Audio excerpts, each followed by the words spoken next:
My dad was a man who against the odds made it, and but he would get up at usually 5:30 in the morning, and he would say, if I get up, you're gonna get up too. He would drag me to the gym, and by the way, I'm 5 years old, and he would drag me to the gym. My dad always said too that regardless of what you do in life and where you go, respect is going to be given when it's earned, and you have to go out and earn it every single day. When you're grateful, you can't be worried. You can't be fearful. When you're grateful, you can't be angry. And anger and fear are what screw people up most in their relationships, in their life, in their business. So I wire myself. I was saying to you that most people want to be happy, but their habit is to be worried or pissed off or frustrated or stressed. And so they've got a highway to stress and they got a dirt road to happiness. So I wire myself. I've got a highway to gratitude, which changes all your emotions. Look, you have to stop looking at what you don't have and what's not happening for you and start appreciating like what you do actually have. Like, my man, you got on a nice watch, like your hat is fresh. Like, there's a lot of things, your family, there's a lot of things to be grateful for. And that's the only way you can climb out of like a place of focusing on what you don't have, is by focusing on like, man, what do I have to be thankful for? And everybody got something to be thankful for. Even a homeless man, if he wanted to, he could be like, yo, I'm breathing today. Like, you know what I mean? Like, my arms work, my legs work. You can start very small, and it's a process, but that's how you can get up out like of a negative space like that. Fear will get the worst of the best of us, and peddlers of influence count on that. If fear is cultivated, it will become stronger. Comparison is a formula for misery. And what we do in our life is we compare ourselves to the best day and the best picture on social media that we see of somebody else. We compare ourselves at different times in our lives too. You know, even if you're in a relationship, comparing your relationship in its 5th year to its 5th week isn't fair to that relationship. There's different stages in our life. So comparison is a pathway. There's pathways to happiness, and there's pathways that lead us to unhappiness. One of those for sure is comparison, and it's an ego thing oftentimes with us. We're always trying to one-up things in our life.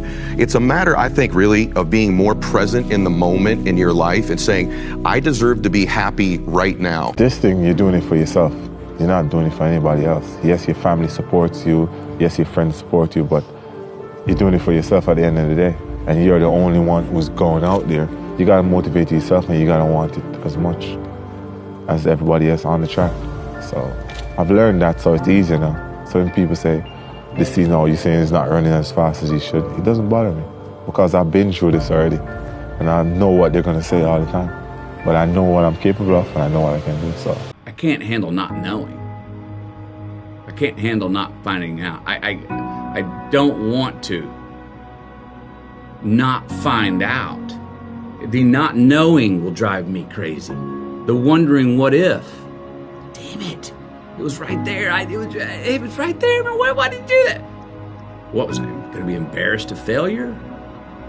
Going to be ashamed of losing? I mean, those are already two things that when I just say them, if I hear somebody else say that to me, I'm reaching out going, no, dude, fail more. No, don't be ashamed. Screw up. Find out. Find out and lose. Find out and fail rather than sit back and wonder, well, I'm not sure.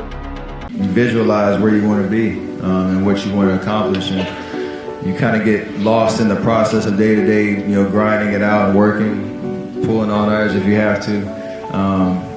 It's just about not losing vision and not losing sight of what you're trying to accomplish, no matter what hurdles you have to go through. So I think that kind of relates to whatever you're doing, whatever major you've chosen or what you're interested in. So for me in basketball, and it's about visualizing, whether you write it down, put it on the wall, do something, what your goals are, and get lost in the process of day-to-day grind, day-to-day getting better every single day.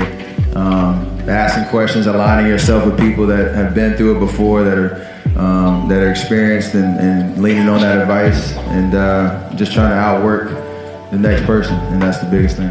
I had to learn drive. If you don't have drive, then you quit cultivating your talent.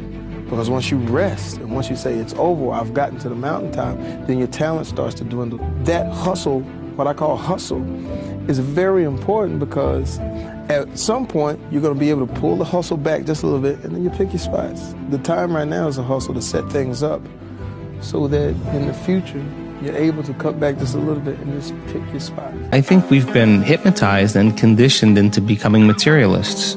I think that we define reality with our senses, and I think that is one of the biggest delusions. So the fundamental question is, can you believe in a future that you can't see or experience with your senses yet, but you've thought about enough times in your mind that your brain is literally changed to look like the event has already occurred? You no longer have to go anywhere to get it.